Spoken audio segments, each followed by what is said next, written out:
আজ সকাল সকাল বেরিয়েছিলাম একটা বিশেষ কাজে, আর গতকাল রাতে না একটু বৃষ্টি হয়েছে, আর সকালে উঠেই দেখি একটু ঠান্ডা ঠান্ডা লাগছে, তার জন্য সোয়েটার পরে বেরোতে হলো। বাড়িতে এসে দাঁড়িয়ে দাঁড়িয়ে ব্রাশ করছি, দেখি ভাইও ওদিকে বাজার থেকে চলে এসছে বাজার করে নিয়ে। ওই একটু মাছ আর একটু টুকটাক বাজার করার ছিল, সেগুলোই বাজার করে নিয়ে এসছে ও। আর বাজারের ব্যাগটা নামাতেই দেখো বিড়ালগুলো মনে হচ্ছে ব্যাগটাকেই কামড়ে খেয়ে নেবে। আর আজ রাত্রে তো নিমন্ত্রণ আছে পাশের এক বাড়িতে, তো রাত্রে ওখানেই খাওয়া দাওয়া হবে, তো সেরকম কোনো রান্নার আয়োজন বাড়িতেও হবে না।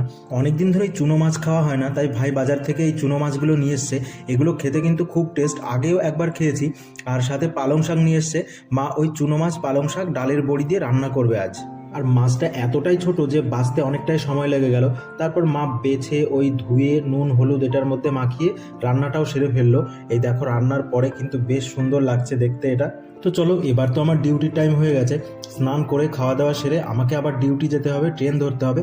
তো আজকের মতো এখানেই দেখা হবে আমার নেক্সট মিনি ব্লগে। আর